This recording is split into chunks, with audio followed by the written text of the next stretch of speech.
അത്യുന്നതനായ ദൈവത്തിൻ്റെ പരിശുദ്ധ നാമത്തിന് എപ്പോഴും മഹത്വമുണ്ടാകട്ടെ. നമ്മുടെ വളരെ പ്രത്യേകതയും വിശേഷതയേറിയുമായ ഒരു പഠനമാണ് ക്രിസ്തീയ ലോകദർശനം, ക്രിസ്തീയ ലോകവീക്ഷണം. പ്രപഞ്ചത്തെ സൃഷ്ടിച്ച ദൈവം തൻ്റെ മക്കളായ എല്ലാവരിൽ നിന്നും പ്രതീക്ഷിക്കുന്ന ഒരു ഉയർന്ന കാഴ്ചപ്പാട്. ഇത് ദൈവമക്കൾക്ക് അവകാശപ്പെട്ടതാണ്. കാരണം ദൈവത്തെ അറിയുന്നവർക്കാണ് ദൈവത്തിൻ്റെ ആഴങ്ങൾ, ദൈവത്തിൻ്റെ ചിന്തകൾ, ദൈവത്തിൻ്റെ ഉൾക്കാഴ്ച ലഭ്യമാകുന്നത്. സത്യത്തിൽ വചനത്തിൽ അടിസ്ഥാനപ്പെട്ട ഈ ഉൾക്കാഴ്ച യഥാർത്ഥത്തിലുള്ള മൂല്യങ്ങൾ തിരിച്ചറിയാൻ സഹായിക്കും. അത് നമ്മുടെ സ്വഭാവത്തെ രൂപപ്പെടുത്തും. ഈ പഠനത്തിൽ നാം ഒന്നാമത്തെ പാഠത്തിലാണ്. ഒരു കാര്യം നാം ആദ്യം തന്നെ തിരിച്ചറിഞ്ഞു.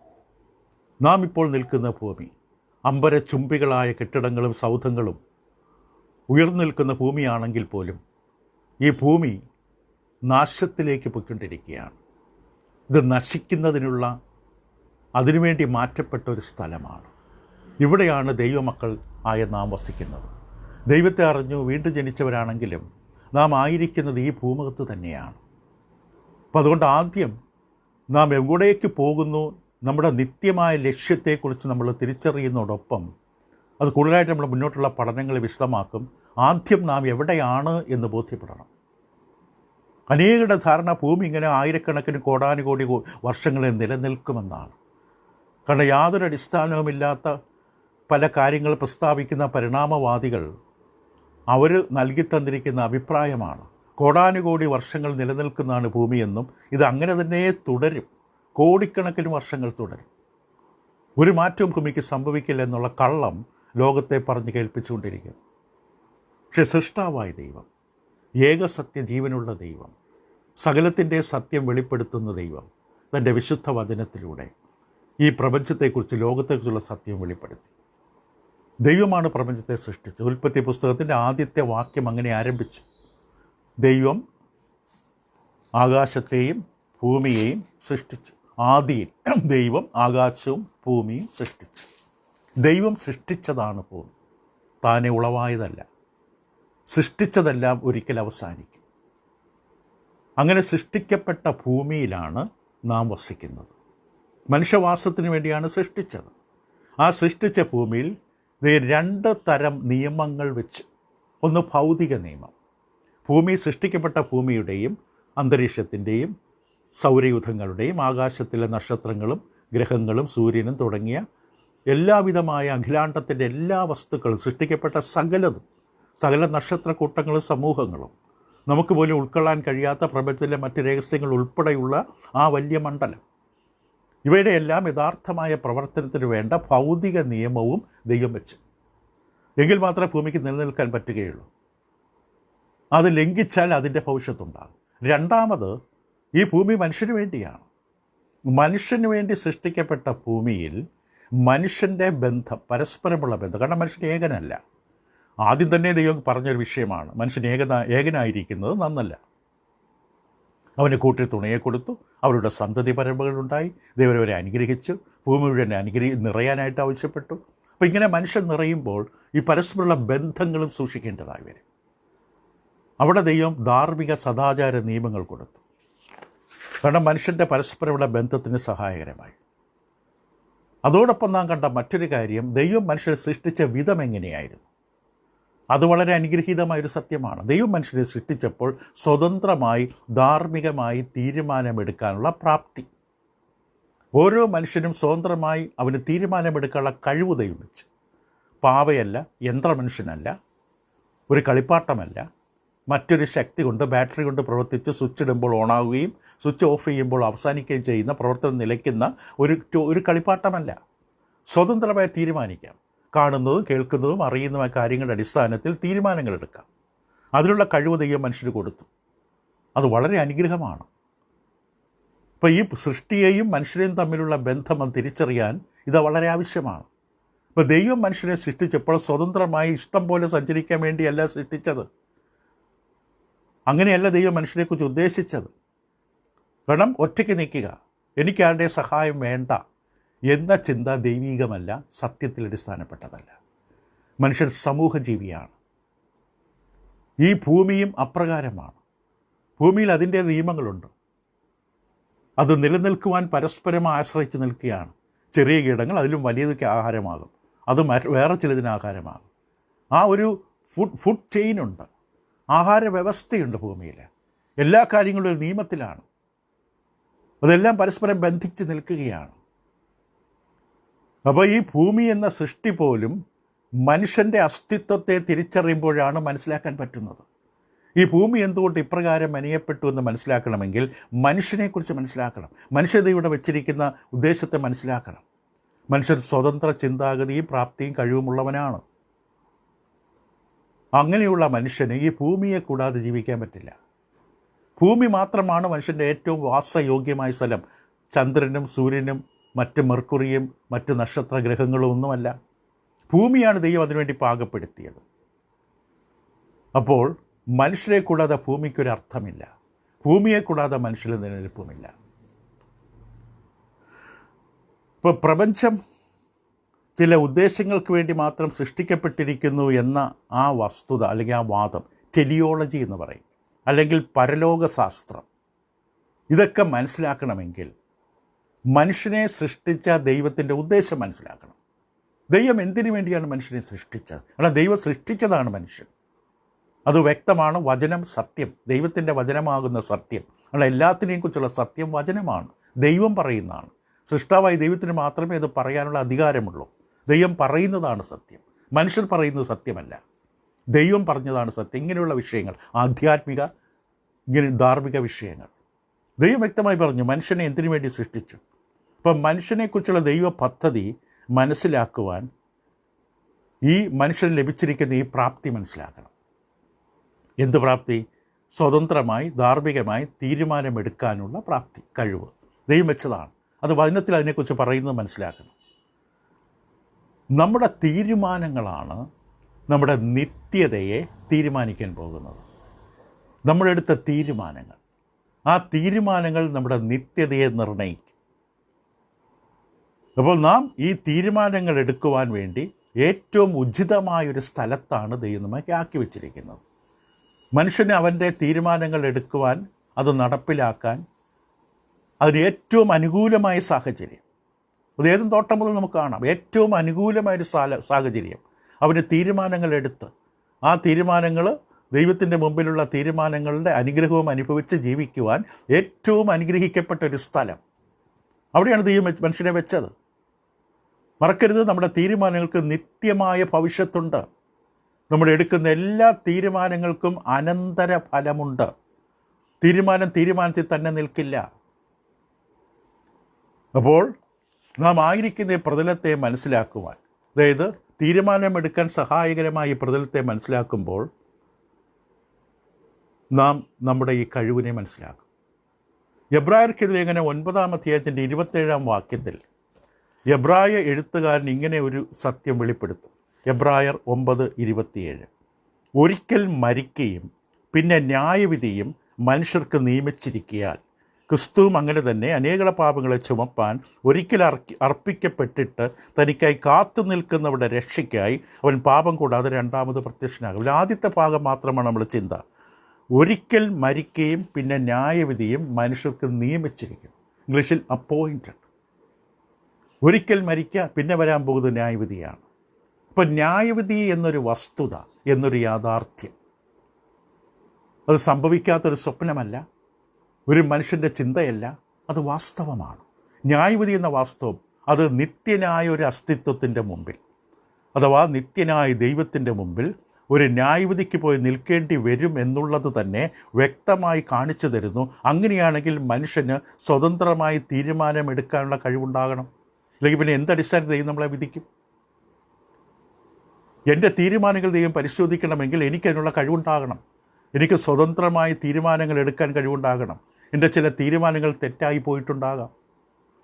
അപ്പോൾ ന്യായവിധി എന്ന വസ്തുത തന്നെ വ്യക്തമായി ആവശ്യപ്പെടുന്നു മനുഷ്യന് സ്വതന്ത്രമായി അവൻ്റെ ഇഷ്ടം പോലെ അവന് തീരുമാനം എടുക്കാനുള്ള പ്രാപ്തിയുണ്ട്. അങ്ങനെ വരുമ്പോൾ അവിടെ ഒരു നിയമത്തിൻ്റെ ആവശ്യം വരുന്നു. ഇപ്പോൾ തീരുമാനമെടുത്ത് തെറ്റാണെന്ന് എങ്ങനെ മനസ്സിലായി? ഒരു നിയമം അവിടെ ഉണ്ടാകണം. ഞാൻ ഇടതുവശത്തൂടെ ഓവർടേക്ക് ചെയ്ത് പോകാൻ പാടില്ല എന്ന നിയമം വാഹനം ഓടിക്കുന്നവർക്കുള്ളത് കൊണ്ടാണ് ഞാൻ ഇടതുവശത്തൂടെ വാഹനം ഓവർടേക്ക് ചെയ്തപ്പോൾ എന്നെ പോലീസുകാരൻ പിടിച്ച് 1000 രൂപ പിഴയടച്ചത്. കാരണം ഒരു നിയമം ഞാൻ ലംഘിച്ചു. നിയമമില്ലെങ്കിൽ നിയമലംഘനമില്ല. അപ്പോൾ ന്യായവിധി ഉണ്ടെങ്കിൽ അവിടെ ഒരു നിയമമുണ്ടെന്ന് വ്യക്തം. കാരണം നിയമത്തിൻ്റെ അടിസ്ഥാനത്തിലാണ് ന്യായവിധി. അല്ലാതെ എങ്ങനെ നമുക്ക് നമ്മുടെ ഭംഗി കണ്ടോ, നമ്മുടെ രൂപം കണ്ടോ, വസ്ത്രം കണ്ടോ അല്ല ന്യായവിധി. ഒരു നിയമത്തിൻ്റെ അടിസ്ഥാനത്തിലാണ് ന്യായവിധി. അപ്പോൾ നിയമം ഉണ്ടാകണം. ധാർമ്മിക നിയമം നമ്മുടെ ധാർമ്മിക സ്വഭാവത്തെ നിയന്ത്രിക്കാൻ വേണ്ടി, അതായത് ഈ ഭൗതിക ലോകത്ത് ജീവിക്കുന്ന മനുഷ്യൻ, ഈ ഭൗതിക പ്രപഞ്ചത്തിൽ ജീവിക്കുന്ന മനുഷ്യൻ്റെ ധാർമ്മിക സദാചാര സ്വഭാവത്തെ നിയന്ത്രിക്കാൻ വേണ്ടി ധാർമ്മിക സദാചാര നിയമങ്ങൾ നൽകി. അവൻ്റെ മോറൽ ലൈഫ്, അവൻ്റെ ധാർമ്മിക ജീവിതം, ആ ജീവിതത്തെ നിയന്ത്രിക്കാനുള്ള നിയമദൈവം നൽകി. അപ്പോൾ സ്വതന്ത്ര ധാർമ്മിക സ്വാതന്ത്ര്യം തിരഞ്ഞെടുക്കാനുള്ള കഴിവുള്ള മനുഷ്യരായി ജീവിക്കണമെങ്കിൽ 3 കാര്യങ്ങൾ സംഭവിക്കണം, 3 കാര്യങ്ങൾ ഉണ്ടായിരിക്കണം.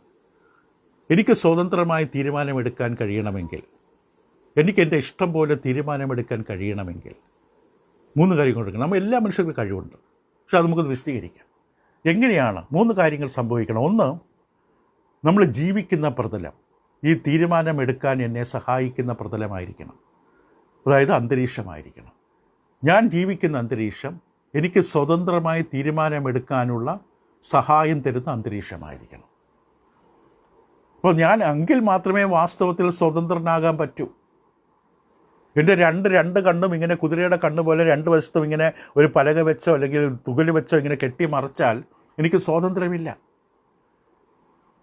ലോകത്തിൽ അനേകങ്ങൾ മതപരമായിട്ടുള്ള പല ദുരുപദേശങ്ങളുടെ ബന്ധനത്തിലാണ്, അവർക്ക് സ്വാതന്ത്ര്യമില്ല.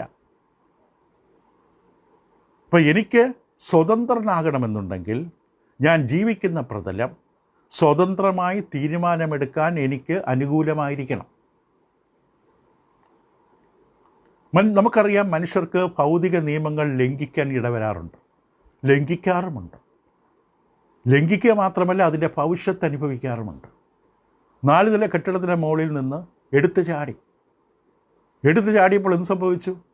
ഭവിഷ്യത്തുണ്ടായി. കൈയും കാലും ഒടിഞ്ഞു, തല തറയിലടിച്ചു, തലയ്ക്കകത്ത് രക്തം കട്ട പിടിച്ചു, ശരീരം തളർന്നു, ബോധം നഷ്ടപ്പെട്ടു. ഇത് ഭവിഷ്യത്തുകളാണ്. ചിലപ്പോൾ ജീവൻ പോയെന്ന് വരും, വീടിപ്പോൾ കഴുത്തൊടിഞ്ഞു പോകാം. അപ്പോൾ ഈ ഉയർന്ന കെട്ടിടത്തിൽ നിന്ന് വീഴുക എന്ന് പറയുന്ന എൻ്റെ തീരുമാനം, എനിക്ക് ചാടുക എന്ന എൻ്റെ തീരുമാനം, അതിൻ്റെ ഭവിഷ്യത്ത് ഞാൻ നേരിട്ടു. ഭൂമിയിലെത്തിയപ്പോഴേക്കും എൻ്റെ ഭവിഷ്യം നേരിട്ടു. അപ്പോൾ നാം ജീവിക്കുന്ന പ്രതലം ഒരു ഭൗതിക പ്രതലമാണ്. നമുക്കറിയാം, ഭൂമി ഭൗതിക വസ്തുക്കൾ കൊണ്ട് നിറഞ്ഞിരിക്കുന്ന അന്തരീക്ഷത്തിലാണ്. അപ്പോൾ ഇവിടെ ഭൗതിക നിയമങ്ങൾ വെച്ചിട്ടുണ്ട്. ഗുരുത്വാകർഷണ നിയമങ്ങളുണ്ട്. വെള്ളത്തിൽ നമുക്ക് നടക്കാൻ പറ്റില്ല, തീയിൽ കയറി പിടിക്കാൻ പറ്റില്ല. അപ്പോൾ നാം തീരുമാനമെടുക്കണം. തീയിൽ ഞാൻ പിടിക്കണോ, മുകളിൽ നിന്ന് ചാടണോ, വെള്ളത്തിൽ നടക്കണോ? നാം സ്വയം തീരുമാനമെടുക്കണം. ആ ഓടി വരുന്ന ട്രെയിനിൻ്റെ മുമ്പിലേക്ക് എനിക്ക് നടന്നു പോകണം. അപ്പോൾ എല്ലാ നിയമങ്ങളാൽ നിയന്ത്രിതമാണ് ഈ ലോകം. അപ്പോൾ യഥാർത്ഥത്തിൽ സ്വാതന്ത്ര്യമായി തീരുമാനമെടുക്കാനുള്ള നമ്മുടെ കഴിവ് അതിന് അനുകൂലമായൊരു സ്ഥലത്താണ് നമ്മളെ വെച്ചിരിക്കുന്നത്. ഏതെങ്കിലും നിയമം നമ്മൾ ലംഘിച്ചാൽ, ഈ പ്രതലത്തെ നിയന്ത്രിക്കാൻ ദൈവം വെച്ചിരിക്കുന്ന ഏതെങ്കിലും നിയമത്തെ നാം ലംഘിച്ചാൽ തീർച്ചയായിട്ടും നാം അതിൻ്റെ ഭവിഷ്യത്ത് നേരിടും. ഭൂമിയെപ്പോലെ ഇത്രയും അനുകൂലമായ മറ്റൊരു സ്ഥലമില്ല മനുഷ്യന്. ചന്ദ്രനിലും സൂര്യനിലും മറ്റു ഗ്രഹത്തിലുമില്ല. ഭൂമിയാണ് മനുഷ്യന് ഏറ്റവും ഉചിതവും അനുകൂലവും അനുഗ്രഹവുമായിട്ടുള്ള വാസസ്ഥലം. ഇപ്പോൾ ഈ താൽക്കാലിക ജീവിതത്തിൽ അവിടെയാണ് ദൈവം നമ്മെ ആക്കി വെച്ചിരിക്കുന്നത്. ഇവിടെയാണ് നമുക്ക് സ്വതന്ത്രമായിട്ട് നമുക്ക് തീരുമാനമെടുക്കാനായിട്ട് സാധിക്കുന്നത്. അപ്പോൾ ഒന്നാമത് നമ്മൾ കണ്ടു, നമ്മൾ ജീവിക്കുന്ന പ്രതലം തീരുമാനമെടുക്കുവാൻ സഹായകരമായിരിക്കണം. തീർച്ചയായിട്ടും സഹായകരമാണ്. രണ്ടാമത്, തീരുമാനമെടുക്കുവാൻ നമുക്ക് കഴിവുണ്ടാകണം. ആ വിഷയം കൂടെ നമുക്കൊന്ന് ചിന്തിക്കാം. തീരുമാനമെടുക്കാൻ നമുക്ക് കഴിവുണ്ടാകണം. അപ്പോൾ അനുകൂലമായ സാഹചര്യത്തിൽ നിന്നാൽ മാത്രം പോരാ, എനിക്ക് തീരുമാനമെടുക്കാൻ കഴിവുണ്ടാകണം. ദൈവം ആദാമിനെയും ഹവ്വയെ സൃഷ്ടിച്ച് എവിടെ അവരെ ആക്കി വെച്ചത്? ഏദൻ തോട്ടത്തിൽ, ഒരു തീരുമാനമെടുക്കാൻ അനുകൂലമായൊരു സ്ഥലത്ത്, തീരുമാനമെടുക്കാൻ കഴിയുന്നൊരു സ്ഥലത്ത് ദൈവരെ ആക്കി വെച്ചു. അവിടെ 2 വൃക്ഷങ്ങളുണ്ട്. ജീവവൃക്ഷവും നന്മ തിന്മകളെക്കുറിച്ചുള്ള അറിവിൻ്റെ വൃക്ഷവും. 2 വൃക്ഷങ്ങളുണ്ട്. ഉൽപ്പത്തി പുസ്തകത്തിലെ 2-ാം അധ്യായം 17-ാം വാക്യം ഇത് ചരിത്ര സംഭവമാണ്. ഉൽപ്പത്തി പുസ്തകം കെട്ടുകഥയല്ല, ഏദൻ തോട്ടം കെട്ടുകഥയല്ല. ബൈബിൾ മറ്റ് ഭാഗങ്ങളിൽ യേശുക്രിസ്തു പോലും പറഞ്ഞിട്ടുണ്ട് ആദിയിൽ ദൈവം എങ്ങനെയാണ് ഇവരെ സൃഷ്ടിച്ചത്. ആദാമിനെക്കുറിച്ച് മറ്റ് പ്രവാചകന്മാർ പരാമർശിച്ചിട്ടുണ്ട്. അപ്പോൾ ഇവരെ ഏദൻ തോട്ടത്തിലാക്കി വെച്ച് ദൈവം അവരോട് പറഞ്ഞത് എന്താണ്? 16 മുതൽ വായിക്കാം. യഹോവയായ ദൈവം മനുഷ്യനോട് കൽപ്പിച്ചത് എന്തെന്നാൽ, തോട്ടത്തിലെ സകല വൃക്ഷങ്ങളുടെയും ഫലം നിനക്ക് ഇഷ്ടം പോലെ തിന്നാം, എന്നാൽ നന്മ തിന്മകളെക്കുറിച്ചുള്ള അറിവിൻ്റെ വൃക്ഷത്തിൻ്റെ ഫലം തിന്നരുത്. അത്രയും പറഞ്ഞ് നിർത്തിയില്ല. തുടർന്ന് വേറൊരു കാര്യം കൂടെ പറഞ്ഞു, തിന്നുന്ന നാളിൽ നീ മരിക്കും. 3-ാം അധ്യായം 22 മുതൽ 24 വരെ നമ്മൾ നോക്കുമ്പോൾ ഇവർ പഴം പറിച്ചു തിന്നു, 2 പേരും കഴിച്ചു. അതിൻ്റെ ഭവിഷ്യത്തുകൾ അവർ അന്നേരം തന്നെ അനുഭവിച്ചു. എന്നിട്ട് പിന്നീട് ദൈവം ഇറങ്ങി വന്നവരെ ചോദ്യം ചെയ്യും. ആ സമയത്തുള്ള വേദഭാഗമാണ് യഹോവയായ ദൈവം മനുഷ്യൻ നന്മ തിന്മകളെ അറിയാൻ തക്കവണ്ണം നമ്മിൽ ഒരുത്തനെ പോലെ ആയിത്തീർന്നിരിക്കുന്നു. ഇത് ദൈവം ത്രിയേക ദൈവമാണ്. ആ കാലത്ത് അത് പൂർണ്ണമായി വെളിപ്പെട്ടിട്ടില്ല. ദൈവത്തിൽ ഒന്നിലധികം ആളത്വങ്ങളുണ്ട്. അവിടെ നടക്കുന്ന സംഭാഷണമാണത്. പിന്നീട് പിതാവ് പുത്ര പരിശുദ്ധാത്മാവെന്ന പുതിയ നിയമത്തിൽ വെളിപ്പെടുമ്പോൾ നമുക്കറിയാം ദൈവം ആരോടാണ് ഈ സംസാരിച്ചത്. ഇപ്പം നമ്മിൽ ബഹുവചന രൂപത്തിലാണ് നന്മതിന്മകളെ അറിയാൻ തക്കവണ്ണം നമ്മിൽ ഒരുത്തനെ പോലെ ആയിത്തീർന്നിരിക്കുന്നു. ഇപ്പോൾ അവൻ കൈനീട്ടി ജീവവൃക്ഷത്തിൻ്റെ ഫലം കൂടെ പറിച്ചു തിന്ന് എന്നേക്കും ജീവിപ്പാൻ സംഗതി വരരുത്. ഇപ്പോൾ പാപം ചെയ്ത മനുഷ്യൻ ഇനി ജീവവൃക്ഷത്തിൻ്റെ ഫലം കൂടെ പറിച്ചു തിന്നാൽ ഇനി അവന് മരണമുണ്ടാകില്ല, അവനിനി രക്ഷയില്ല, അവനിനി പ്രത്യാശയില്ല. ആ സംഗതി വരാതിരിക്കാൻ ജീവവൃക്ഷത്തിലേക്ക് അവൻ കൈനീട്ടി അതും കൂടെ പറിക്കാതിരിക്കാൻ ഇവരിപ്പം പറിച്ചുന്ന ഏതാണ്? നന്മ തിന്മകളെക്കുറിച്ചുള്ള അറിവിൻ്റെ വൃക്ഷം. പരിജ്ഞാനം നൽകുന്ന ചില ഗുണമായിട്ടല്ല, ഇത് നിയമലംഘനമാണ്. അവർ കാണിച്ച അനുസരണക്കേടാണ്. അപ്പോൾ അവിടെ ദൈവം പറഞ്ഞു ഇനി ജീവവൃക്ഷത്തിൻ്റെ ഫലം കൂടെ പറിച്ചു നിന്നിട്ട് ഇനി അവർക്കിനി ഒരു പ്രതീക്ഷയുമില്ലാത്തവണ്ണം നശിക്കരുത്. കാരണം നിത്യമായിട്ട് ഈ പാപിയായി തുടരുന്ന അവസ്ഥ വരരുത്. എന്നാൽ ദൈവത്തിൻ്റെ ആഗ്രഹമുണ്ട് ഇവരെ രക്ഷിക്കണം, സഹായിക്കണം. അതിന് ദൈവം അവരെ തോട്ടത്തിൽ നിന്ന് പുറത്താക്കി. അവനെ എടുത്തിരുന്ന നിലത്ത് കൃഷി ചെയ്യേണ്ടത് യഹോവ ദൈവനെ ഏത് തോട്ടത്തിൽ നിന്ന് പുറത്താക്കി. ഇങ്ങനെ അവൻ മനുഷ്യരെ ഇറക്കിക്കളഞ്ഞ് ജീവവൃക്ഷത്തിലേക്കുള്ള വഴി കാപ്പാൻ ഏത് തോട്ടത്തിലെ കിഴക്ക് കെരൂബുകളെ തിരിഞ്ഞുകൊണ്ടിരിക്കുന്ന വാളിൻ്റെ ജ്വാലയുമായിട്ട് കെരൂബുകളെ നിർത്തി കാവൽ ചെയ്ത് തോട്ടത്തെ. അവിടെ മനുഷ്യൻ ആ ജീവവൃക്ഷത്തിൻ്റെ പഴം പറിച്ച് തിന്നരുത്. മനുഷ്യരുടെ ചെയ്ത ഏറ്റവും വലിയ നന്മയാണ് ദൈവരെ പുറത്താക്കിയത്. ആ പുറത്താക്കിയില്ലായിരുന്നെങ്കിൽ മനുഷ്യന് പിന്നെ രക്ഷയില്ല. ഇപ്പോൾ ഇവിടെ നമ്മുടെ വിഷയത്തിലേക്ക് വരുമ്പോൾ ആദാമിനെ ഹവ്വയെ ദൈവം വെച്ച സ്ഥലം, നന്മ തിന്മകളെക്കുറിച്ച് അറിവ് ഉള്ള സ്ഥലം. ദൈവത്തിൻ്റെ തീരുമാനം അവർക്ക് കൊടുത്തു, ഇത് പറിച്ച് തിന്നരുത് ഈ വൃക്ഷം. നിങ്ങളെ ഞാൻ പാവിയായിട്ടല്ല, യന്ത്രമനുഷ്യനായിട്ടല്ല, കളിപ്പാട്ടമായിട്ടല്ല, നിങ്ങൾക്ക് തിരഞ്ഞെടുക്കാനുള്ള അവസരം നിങ്ങൾക്കുണ്ട്. 2 വഴി നിങ്ങളുടെ മുമ്പിലുണ്ട്. ഞാൻ പറഞ്ഞതുപോലെ ചെയ്യാം, ചെയ്യാതിരിക്കാം.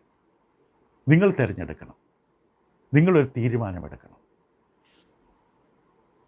ദൈവം പറഞ്ഞതുപോലെ അനുസരിച്ച് നിന്നാൽ ഉണ്ടാകുന്ന നന്മകളെ ഓർക്കണം. ഏതെല്ലാം അത്രയൊന്നും വരില്ല ദൈവത്തെ അനുസരിക്കാതിരിക്കുമ്പോൾ ലഭിക്കുന്ന തിന്മ. ആ താൽക്കാലിക സുഖം പിന്നീട് നരകമാകും, വേദനയാകും. അതുകൊണ്ട് താൽക്കാലിക ഒരു നേട്ടത്തിന് വേണ്ടി ഓടുമ്പോൾ, താൽക്കാലിക സുഖത്തിന് വേണ്ടി ശ്രമിക്കുമ്പോൾ അത് കൊണ്ടുവരുന്ന ഭവിഷ്യത്ത് തകർച്ച മാത്രമാണ്. ഇവിടെ തീരുമാനമെടുക്കുമ്പോൾ ശ്രദ്ധിക്കുക. ഇപ്പോൾ ദൈവം പറഞ്ഞ് നിങ്ങൾ തീരുമാനമെടുക്കുക. അതിനുള്ള അനുകൂലമായ സ്ഥലം. അതോടൊപ്പം നമ്മൾ കണ്ടു, തീരുമാനമെടുക്കാൻ പറഞ്ഞപ്പോൾ തന്നെ ഒരു നിയമം അവിടെ ഉണ്ട്. ഈ പഴം പറിച്ച് തിന്നരുത് നിയമം. തിന്നാൽ നിങ്ങൾ മരിക്കും, ഭവിഷ്യത്ത്. ഒരു നിയമമുള്ളത് കൊണ്ടാണ് തീരുമാനമെടുക്കേണ്ടത്. നിങ്ങൾ ഈ പഴം പറിച്ച് തിന്നരുത്. പഴം പറിച്ച് തിന്നാൽ അതിൻ്റെ ഭവിഷ്യത്ത് നിങ്ങളുടെ മേൽ വരും.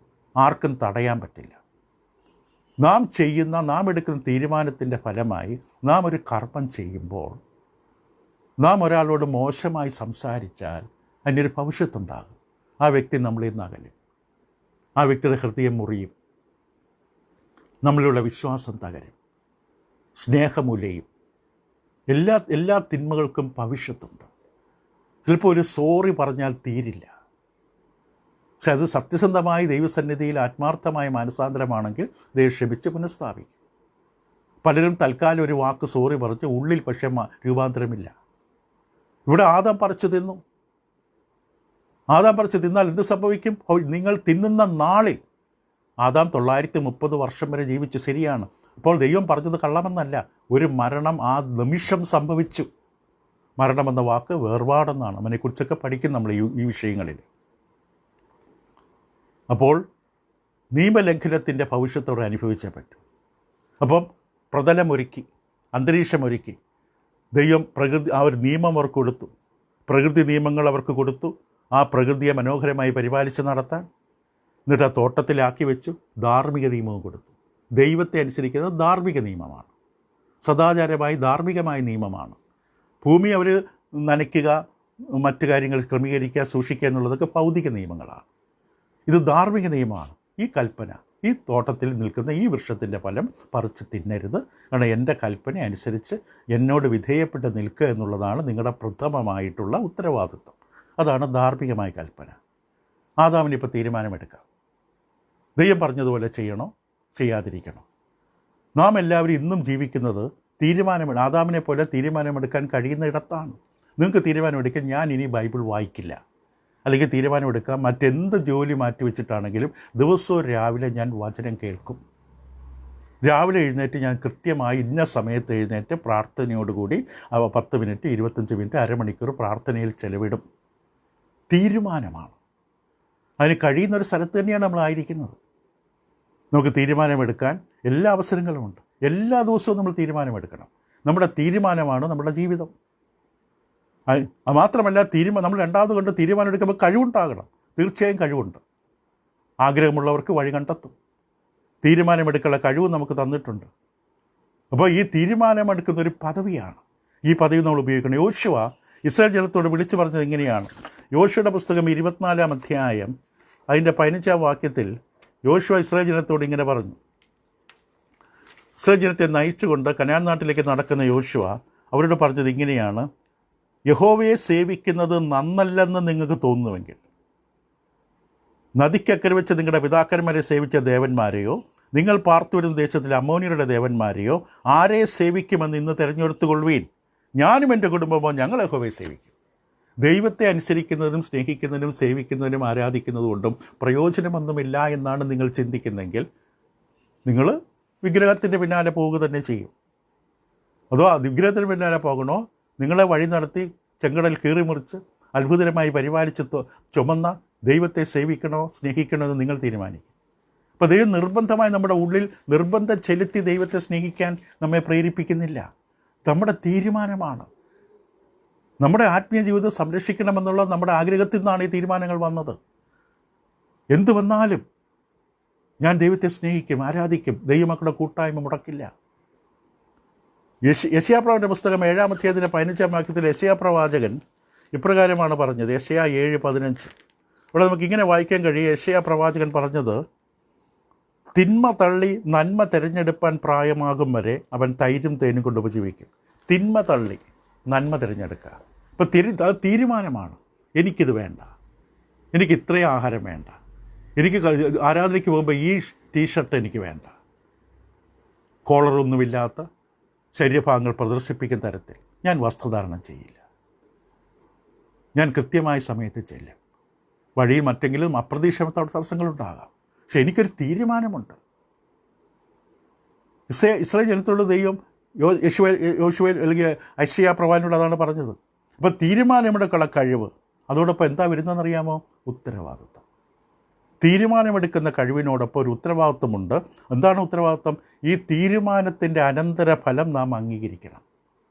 ഞാനെടുത്ത തീരുമാനത്തിൻ്റെ അനന്തരഫലം ഞാൻ അംഗീകരിക്കണമെന്നുള്ള ഒരു ഉത്തരവാദിത്വം കൂടി ഉണ്ടാകും. തീരുമാനം ഞാൻ എടുത്തു, അത് തെറ്റായ തീരുമാനം, പക്ഷേ ഭവിഷ്യത്തൊന്നും എനിക്ക് വരാൻ പറ്റില്ല, പറയാൻ പറ്റില്ല. പുകവലിച്ചാൽ അതിൻ്റെ ഭവിഷ്യത്തുണ്ടാകും, മദ്യപിച്ചാൽ എൻ്റെ ഭവിഷ്യത്തുണ്ടാകും, കള്ളം പറഞ്ഞാൽ എൻ്റെ ഭവിഷ്യത്തുണ്ടാകും, ശാരീരികമായ മറ്റെന്തെങ്കിലും അശ്ലീല സാഹിത്യം വായിക്കുകയോ കാണുകയോ ഒക്കെ ചെയ്താൽ എൻ്റെ ഭവിഷ്യത്തുണ്ടാകും. അത് ഒഴിവാക്കാൻ പറ്റില്ല.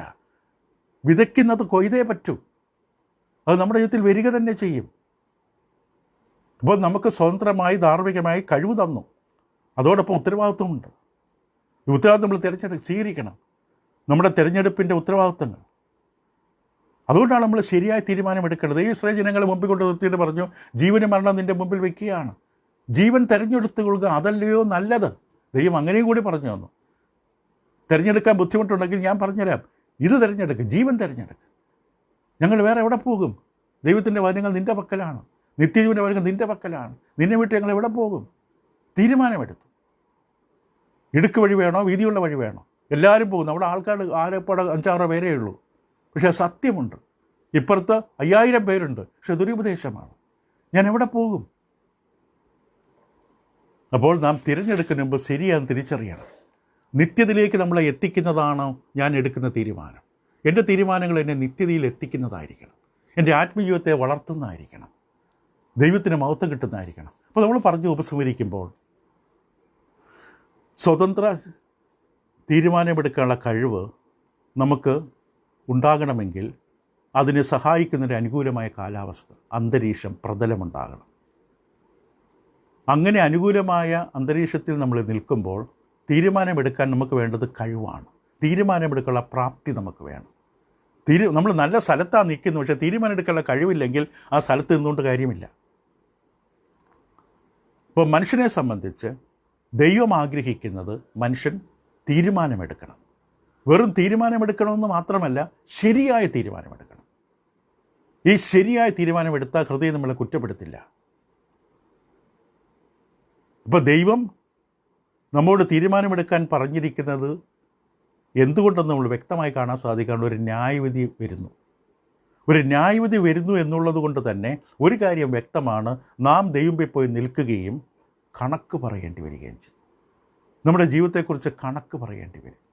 നമ്മളെടുത്ത തീരുമാനങ്ങളുടെ ന്യായീകരണം, വ്യാഖ്യാനം, കാരണം പറയേണ്ടി വരും.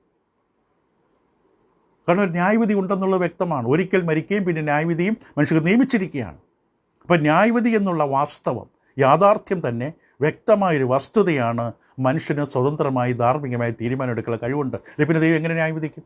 നമ്മൾ പാവയാണെങ്കിൽ എങ്ങനെ ന്യായവിധിക്കും? നമ്മളെ ഉണ്ടാക്കിയപ്പോഴേ പ്രോഗ്രാം ചെയ്ത് കീ കൊടുത്ത് വെച്ചിരിക്കുകയാണ്, ഈ വഴിക്ക് സഞ്ചരിക്കുകയുള്ളത്, കമ്പ്യൂട്ടർ പോലെ. അങ്ങനെയാണ് ദൈവത്തെ ന്യായവിധിക്കാൻ പറ്റില്ല. എന്നെ പ്രോഗ്രാം ചെയ്തതനുസരിച്ചല്ലേ ഞാൻ ജീവിക്കുന്നത്. അപ്പോൾ നമുക്ക് സ്വതന്ത്രമായി തീരുമാനമെടുക്കാനുള്ള കഴിവുണ്ട് എന്നുള്ള വലിയ സത്യത്തെ ഉറപ്പിക്കുന്നതാണ് ന്യായവിധി. നമുക്ക് തീരുമാനമെടുക്കാനുള്ള കഴിവ്. നമ്മളെടുക്കുന്ന തീരുമാനത്തിന് വേറെ ആരും ഉത്തരവാദിയല്ല. നമ്മുടെ നിത്യമായ ലക്ഷ്യം, നിത്യമായ താമസം, അത് അടിസ്ഥാനപ്പെട്ട് നാം നിത്യതയിൽ എവിടെ ചെലവിടും എന്നുള്ളത് തീരുമാനിക്കുന്നത് ഇപ്പോൾ എടുക്കുന്ന തീരുമാനങ്ങളാണ്. അത് മരിച്ചതിന് ശേഷം മറ്റ് ബന്ധുക്കളും ചർച്ചക്കാരും എടുക്കുന്ന തീരുമാനമല്ല. അപ്പോൾ അതുകൊണ്ട് നമ്മൾ അവസാനിപ്പിക്കട്ടെ. ഇത് വളരെ പ്രധാനമാണ്. അന്ത്യന്യായവിധി എന്നുള്ളത് ആ സത്യം ഒരു ക്രിസ്തീയ ലോക ദർശനത്തിന് അടിസ്ഥാനമാണ്. ഒരു ന്യായവിധിയുണ്ട്. നമ്മുടെ എല്ലാവരുടെ ജീവിതങ്ങൾ പരിശോധിക്കും. പരസ്യമായി രഹസ്യമായി നമ്മൾ കേട്ടതും പറഞ്ഞതും എല്ലാ കാര്യങ്ങളും പരിശോധിക്കും. നമ്മുടെ ജീവിതം കൊണ്ട് ആർക്ക് ഗുണമായി, ആർക്ക് അപകടകരമായി, ആർക്ക് തിന്മയായി തീർന്നു, ആർക്ക് നമ്മൾ ഇടർച്ചയായി, എല്ലാം പരിശോധിക്കപ്പെടും. അതുകൊണ്ട് അന്ത്യന്യായവിധി ശരിയായ തീരുമാനമെടുക്കാൻ നമ്മെ സഹായിക്കട്ടെ. ഇനി ഒരു കാര്യം കൂടെയുണ്ട് ഈ വിഷയത്തിൽ. നമുക്കത് അടുത്ത ദിവസം നാളെ ചിന്തിക്കുന്നതാണ്. അപ്പോൾ മറക്കരുത്, നാളെ എവിടെ ആയിരിക്കുന്നു? ഭൗതിക ലോകം. ഭൗതിക ലോകത്തിൽ ഭൗതിക നിയമങ്ങൾ മാത്രമല്ല, ധാർമ്മിക നിയമങ്ങൾ. കാരണം മനുഷ്യർ പരസ്പരം സഹകരിച്ച് സ്നേഹിച്ച് അന്യോന്യം ശുശ്രൂഷിച്ച് ജീവിക്കുവാൻ ദൈവം വെച്ചിരിക്കുന്ന ധാർമ്മിക നിയമങ്ങൾ. തീരുമാനമെടുക്കാൻ പറ്റിയ സ്ഥലത്താണ് നിങ്ങളും ഞാനും വസിക്കുന്നത്, ഈ ഭൂമി. ദൈവം അതിനാണ് ഭൂമി ഈ വിധത്തിൽ രൂപപ്പെടുത്തിയത്. നമുക്ക് തീരുമാനമെടുക്കാം. അപ്പോൾ അതിനും പഠിക്കണോ, കേൾക്കണോ, ദൈവത്തെ സ്നേഹിക്കണോ, ആരാധിക്കണോ, അതേ വിഗ്രഹത്തെ, ഈ മൃഗത്തെ, ഇഴജന്തുവിനെ സ്നേഹിക്കണോ, ആരാധിക്കണോ? നമുക്ക് തീരുമാനമെടുക്കാം. അതിനുള്ള കഴിവ് നമുക്കുണ്ട്. പക്ഷെ മറക്കരുത്, നമ്മുടെ തീരുമാനത്തിനൊരു ഭവിഷ്യത്തുണ്ട്, അതിനൊരു അനന്തര ഫലമുണ്ട്.